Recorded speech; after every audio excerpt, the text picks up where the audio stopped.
नमस्कार बच्चों, study player online के इस प्लेटफॉर्म पर आप सभी का स्वागत है। जैसा कि बच्चों आप सभी की ताबड़तोड़ तैयारी चल रही होगी प्रयोगशाला सहायक हेतु, संभवतः हो सकता है आपका एग्जाम भी आगे खिसक जाए, लेकिन यदि ना खिसकता है तो अभी कोई बात नहीं है। अपन ने सारा सिलेबस कंप्लीट कर रखा और बेहतरीन क्वेश्चंस अपन डेली कर रहे हैं।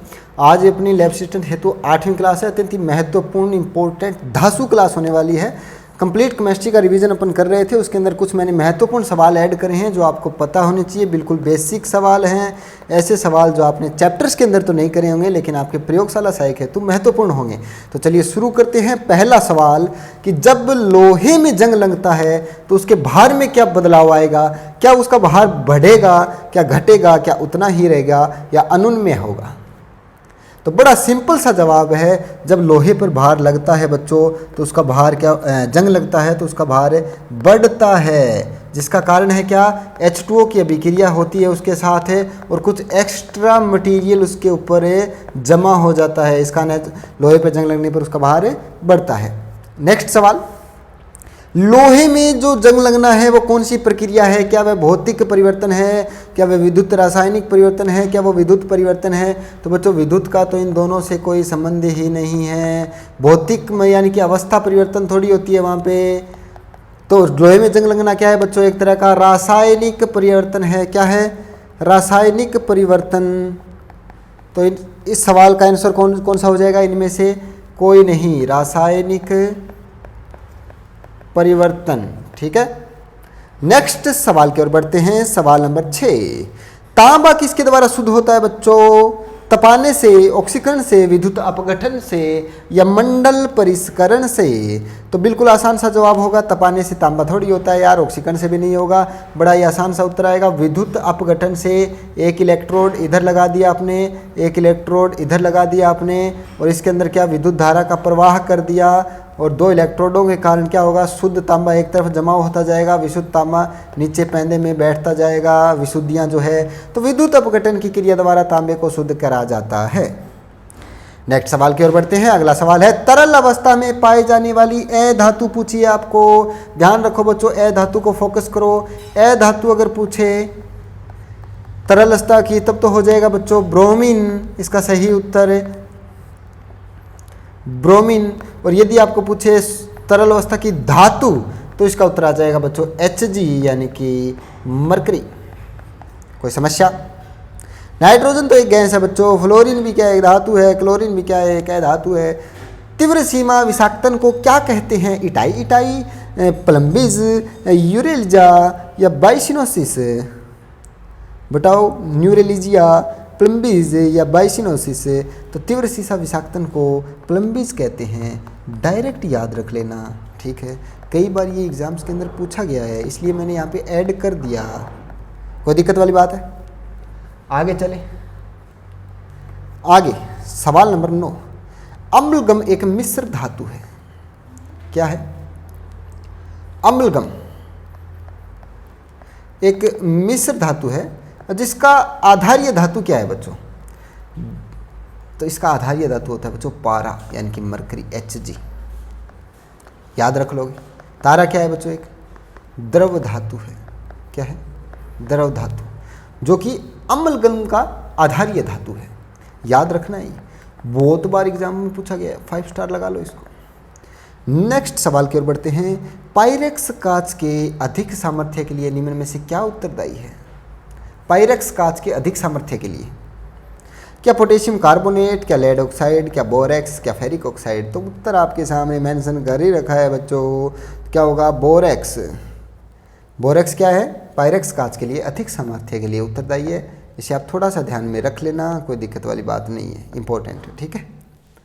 नेक्स्ट करते हैं, कांच क्या होता है बच्चों? क्या अतितिप्त ठोस होता है, क्या अतिशीतित द्रव होता है, क्या अतिशीतित गैस, क्या अतिसिप्त द्रव?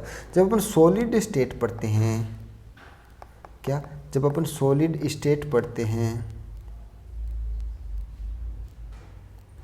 सॉलिड बच्चों, जब अपन सॉलिड स्टेट पढ़ते हैं तब अपन कहते हैं कांच के अंदर क्या पाया जाता है बच्चों? बहने का गुण पाया जाता है।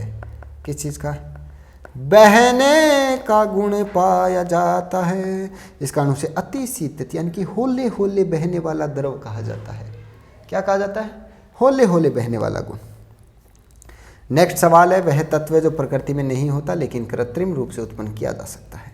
प्रकृति में नहीं होता लेकिन कृत्रिम यानी कि मानव निर्मित बच्चों मैंने आपको क्लास के अंदर करवा रखे हैं। मानव निर्मित एलिमेंट्स कौन से होते हैं, उसके अंदर एक आएगा कौन सा, रेडियम।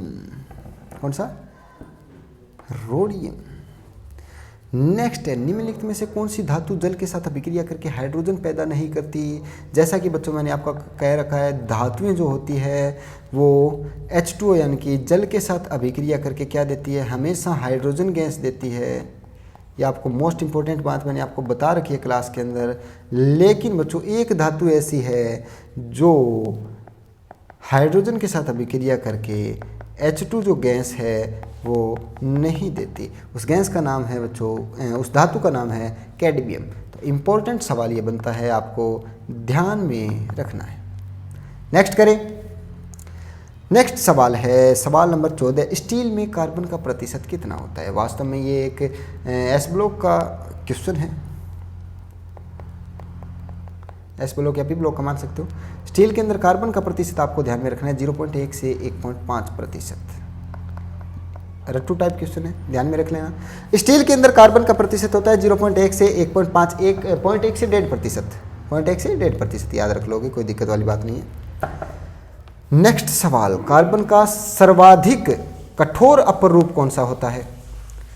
तो कार्बन के कई अपरूप पड़ते हैं, क्रिस्टलीय अपरूप और अक्रिस्टलीय अपरूप। क्रिस्टलीय अपरूप के अंदर जो ग्रेफाइट होता है बच्चों, वो कार्बन का सर्वाधिक स्थायी या कठोर अपरूप होता है। और इसके अंदर कार्बन की जो संकर्ण पाई जाती है बच्चों, sp3 पाई जाती है। चतुष्फल की अवस्था होती है, चतुष्फल की अवस्थाएं इसके अंदर पाई जाती हैं। तो बड़ा ही महत्वपूर्ण बेसिक सा सवाल बनता है, 10th क्लास का ये सवाल है। लेकिन यदि एग्जाम में पूछ लिया जाए तो आपको आना चाहिए कि कार्बन का सर्वाधिक कठोर अपरूप कौन सा होता है। खीरा होता है, कौन से प्रकार के अपरूप में होता है, क्रिस्टलीय अपरूपों के अंदर इसको शामिल करा जाता है। नेक्स्ट सवाल देखते हैं, सवाल नंबर 16, दूध क्या है बच्चों। क्या दूध एक तरह का पायस है, क्या निलंबन है, क्या फेन है या जेल है। तो पायस बच्चों 2 या 2 से अधिक अमिश्रणीय तरल पदार्थ से बना एक जिसे पायस कहते हैं बच्चों, जिसे क्या कहते हैं, पायस। निलंबन नहीं कहते, फैन नहीं कहते, जेल नहीं कहते, इनके अलग एग्जाम्पल्स होते हैं। जो सारे एग्जाम्पल्स आपको क्या रखने हैं बच्चों, याद रखने हैं। यहाँ से सवाल आने की संभावना मैक्सिमम है, ठीक है। निलंबन, फैन, जेल यानी कि ये जो कुछ अलग प्रकार के विलियंस बनते हैं।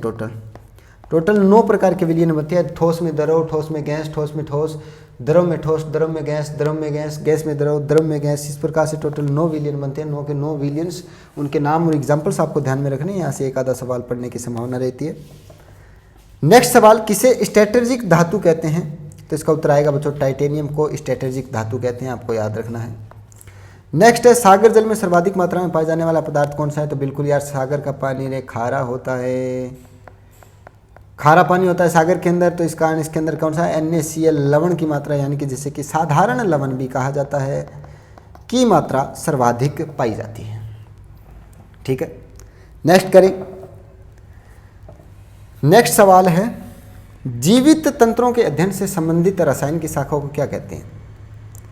जैविक तंत्रों के अध्ययन से संबंधित रसायन की शाखा कौन सी हो जाएगी बच्चों, जैविक रसायन। सिंपल सी बात है यार। जीवों से संबंधित जैविक रसायन, कार्बन से संबंधित कार्बन रसायन, बिना कार्बन की अकार्बनिक रसायन, भौतिक विज्ञान से संबंधित भौतिक रसायन। तो सिंपल सी बात है, लेकिन कई बार क्या है, पेपर के अंदर कन्फ्यूजन प्रकट हो जाता है, ठीक है। तो आपको ध्यान में रखना है। नेक्स्ट सवाल है, शर्करा और नमक के मिश्रण को किस विधि से द्वारा अलग किया जा सकता है। तो शर्करा व नमक के जो मिश्रण है उसको विधि के द्वारा अलग जो करा जाता है बच्चों, उस विधि का नाम है रवाकरण। क्या, रवाकरण विधि। आपको करना क्या है, आपको इंटरनेट पे क्रोम खोलना है और वहाँ पे सर्च करना है रवाकरण विधि, रवाकरण टेक्निक। तो वहाँ पे आपको प्रॉपर इसकी विधि मिल जाएगी, कौन सी विधि होती है। आपको ज़्यादा अगर डायरेक्ट याद रख सकते हो तो याद रखना कि शर्करा व नमक के घोल को रवाकरण विधि द्वारा अलग करा जा सकता है। लेकिन यदि याद ना रहे तो इसको आप YouTube पे देख सकते हो, ठीक है। नेक्स्ट सवाल करते हैं, पर्यावरण को प्रदूषित करने वाली मुख्य गैस कौन सी है। जो पर्यावरण को प्रदूषित करती है, तो बिल्कुल यार मोस्ट इंपॉर्टेंट सवाल बनता है। पर्यावरण से संबंधित जितने भी सवाल बनते हैं बड़ी महत्वपूर्ण बनते हैं। पर्यावरण और इसका उत्तर आ जाएगा सल्फर डाइऑक्साइड, यानी कि SO2 एक ऐसी गैस है जो पर्यावरण को प्रदूषित करने वाली मुख्य गैसों में आती है। इसके अलावा भी काफ़ी गैस है, क्लोरोफ्लोरोकार्बन हो गई, कार्बन मोनोऑक्साइड हो गई, लेकिन ऑप्शन के हिसाब से आपको चूज करना है, ठीक है। नेक्स्ट है आग बुझाने के लिए कौन सी गैस का प्रयोग किया जाता है, तो वो होगी बच्चों कार्बन डाइऑक्साइड। आजकल इसका प्रयोग नहीं किया जाता, अग्निशामक यंत्रों के अंदर कार्बन डाइऑक्साइड गैस का प्रयोग किया जाता है आग बुझाने के लिए, ठीक है। नेक्स्ट सवाल है संक्रमण व अपक्षय को रोकने वाली औषधि क्या कहलाती है, तो इसका उत्तर आएगा बच्चों प्रतिरोधी। संक्रमण तथा अपक्षय को रोकने वाली जो औषधि है वो प्रतिरोधी कहलाती है। लार की प्रकृति, हमारे मुंह में जो लार होती है उसका पीएच क्या होता है बच्चों, उसका पीएच होता है हल्का अम्लीय। अम्ल का जो पीएच होता है, जो लार का पीएच होता है उसका क्या होता है, वो हल्का अम्लीय, हल्का अम्लीय पीएच होता है। नेक्स्ट सवाल, क्षार को जल में घोलने पर क्या मुक्त होते हैं बच्चों, तो क्षार को जल में घोलने पर हमें पता है क्षार की परिभाषा के अनुसार वे सभी पदार्थ जो जलीय विलीन में जाके OH से माइनस मुक्त करते हैं वो क्षार कहलाते हैं, यानी कि हाइड्रोक्सी आयन मुक्त होंगे। इसका ऑप्शन नंबर ए उत्तर आ जाएगा। नेक्स्ट सवाल, दही में किस प्रकार का अम्ल पाया जाता है, तो दही में हमें पता है लैक्टिक अम्ल पाया जाता है, लैक्टिक एसिड, तो इसका उत्तर आ जाएगा ए ऑप्शन, ठीक है। लैक्टिक अम्ल दही में पाया जाता है। नेक्स्ट सवाल, किसी अम्ल में मुख्य रूप से एक परमाणु अवश्य मौजूद रहता है जो उस धातु से अभिक्रिया करके गैस उत्पन्न करता है। अम्ल की H2O से अभिक्रिया से हमें अभी अभी पता चला आपको कौन सी गैस प्रदान करी जाती है, तो अम्ल की H2O से अभिक्रिया से H2 गैस मुक्त होती है, जो आपको ध्यान में रखना है, हाइड्रोजन गैस, ठीक है। नेक्स्ट सवाल, वे पदार्थ जो स्वाद में खट्टे होते हैं नीले लिटमस पत्र को लाल बना देते हैं, यार क्या बात है, अम्ल कहते हैं उसे, आपको पता है 10th क्लास की है। नेक्स्ट, जल में घुलनशील भस्म किसे कहते हैं, याद रखने वाला सवाल है, आपको डायरेक्ट याद रखना है, उत्तर आएगा क्षार। नेक्स्ट सवाल, निम्न में से कौन प्रबल अम्ल है, अम्ल के लिए जो स्केल होता है 0 से लेकर 14 तक, 7 वाला उदासीन, जो 14 के नज़दीक है वो क्षार, जो 0 के नज़दीक है वो अम्ल, 0 के नज़दीक 0 ही होता है बच्चों, तो ये हो गया अपना क्या, प्रबल अम्ल, ठीक है। नेक्स्ट सवाल, मेंडलीव के अनुसार जो तत्वों का गुणन को जो आवर्ती फलन होता है वो किसके अनुसार होते हैं बच्चों, तो वो जो आवर्ती फलन होते हैं वो परमाणु भार के अनुसार होते हैं। किसके आधार पर, मेंडलीव के अनुसार, मेंडलीव के अनुसार परमाणु भार के, आधुनिक जो आवर्त सारणी है ना उसके अंदर परमाणु क्रमांक के आधार पर है, लेकिन मेंडलीव के अनुसार क्या है, एटॉमिक वेट के आधार पर। नेक्स्ट सवाल, सबसे भारी तत्व है, भारी एलिमेंट्स कौन सा है बच्चों, तो यूरेनियम सबसे भारी एलिमेंट्स है, इंपॉर्टेंट है, ध्यान में रखना, ठीक है, सवाल आ सकता है। नेक्स्ट सवाल, हेमेटाइट किस धातु का अयस्क है, हेमेटाइट बच्चों लोहे का अयस्क है, हेमेटाइट। और लोहे के कौन से अयस्क होते हैं, मैग्नेटाइट भी लोहे का अयस्क है, लोहे का अयस्क है। राजस्थान के अंदर 85% से 90% तक मैग्नेटाइट के रूप में लोहा निकाला जाता है, नहीं हेमेटाइट के रूप में 90% तक जो राजस्थान में लोहा निकाला जाता है वो किसके रूप में बच्चों, हेमेटाइट के रूप में। बाकी बचा हुआ 60 से 70% किसके रूप में निकाला जाता है, मैग्नेटाइट के रूप में। नेक्स्ट है, कौन एल्यूमिनियम की मिश्र धातु है, एल्यूमिनियम की जो मिश्र धातु है जो मैग्नीशियम है, एल्यूमिनियम की मिश्र धातु मैग्नीशियम, याद रखना एल्यूमिनियम की मिश्र धातु कौन सी, मैग्नीशियम। एल्यूमिनियम की मिश्र धातु कौन सी, याद रखना बच्चों, याद नहीं रहेगा, एल्यूमिनियम की मिश्र धातु कौन सी होती है, मैग्नीशियम। नेक्स्ट सवाल, जर्मन सिल्वर किसका मिश्रण होता है, आपको लगेगा जर्मन सिल्वर में सिल्वर तो होगा ही होगा, नहीं, तांबा जस्ता निकल, तांबा जस्ता निकल, तांबा जस्ता निकल, जर्मन सिल्वर किसका मिश्रण होता है, तांबा जस्ता निकल, याद रखना है, रख लोगे, कोई दिक्कत वाली बात नहीं है, याद रखने वाले को 5 स्टार मार्क करते चलो, तांबा जस्ता व निकल। नेक्स्ट सवाल है, पीतल किसका मिश्रण है, तो तांबा व जस्ता का, तांबा प्लस जस्ता, ठीक है। पीतल के अंदर क्या होता है, तांबा और जस्ता, तांबा जस्ता के अंदर यदि निकल और मिला दिया जाए तो वो जर्मन सिल्वर बन जाएगा, क्या, तांबा जस्ता और निकल मिला दिया जाए तो क्या हो जाएगा, जर्मन सिल्वर, जर्मन सिल्वर। लेकिन यदि तांबा प्लस जस्ता ही अपन रखते हैं, तांबा प्लस जस्ता, तो ये क्या कहलाएगा बच्चों, ये कहलाएगा पीतल। पीतल तो यार अपन पहले पुराने ज़माने में पीतल के बर्तन यूज करते थे, तो ये बढ़िया प्रश्न है, ध्यान में रखना। नेक्स्ट सवाल, एल्यूमिनियम किस अयस्क से निष्कर्षण किया जाता है, एल्यूमिनियम तो बॉक्साइड से करा जाता है, कोरंडम से, फेल्सपार से, इन सभियों से क्या किया जाता है, एल्यूमिनियम अयस्क का निष्कर्षण बच्चों किया जाता है। नेक्स्ट सवाल है पिंच ब्लेंट किस धातु का आयस्क होता है? पिंच ब्लेंट तो कोरेंडम, उत्तर आ जाएगा कोरेंडम। नेक्स्ट सवाल जल की स्थायी कठोरता का मुख्य कारण क्या होता है? तो उसमें कैल्शियम और मैग्नीशियम के बाइकार्बोनेट्स होते हैं, कैल्शियम मैग्नीशियम के सल्फेट्स भी होते हैं, कैल्शियम मैग्नीशियम के नाइट्रेट्स भी होते हैं। जल की स्थायी कठोरता किस कारण होती है बच्चों? आपको मैंने बता दिया। स्थायी कठोरता को दूर करने के कई उपाय, स्थायी कठोरता को दूर करने के उपाय और अस्थायी कठोरता को दूर करने के उपाय, अस्थायी कठोरता को दूर करने के उपाय, इनके टोटल 6 ये उपाय हैं जो आपको ध्यान में रखने हैं। मैंने एस ब्लॉक जब आपको पढ़ाया था तो उसके अंदर करवा रखे हैं मैंने, ठीक है, मोस्ट इंपॉर्टेंट। और शायद मैंने एमसीक्यू की भी एक पुरानी क्लास ली थी, उसके अंदर एकदम डिटेल से मैंने आपको सारी करवा रखे हैं कि स्थायी व अस्थायी कठोरता को दूर करने के उपाय कौन से हैं। यहाँ से काफ़ी बार सवाल पूछा जाता है, ठीक है। नेक्स्ट सवाल जल की कठोरता को कैसे दूर किया जाता है? तो जल में सोडियम बाइकार्बोनेट अपन डालकर जल की कठोरता को दूर कर सकते हैं।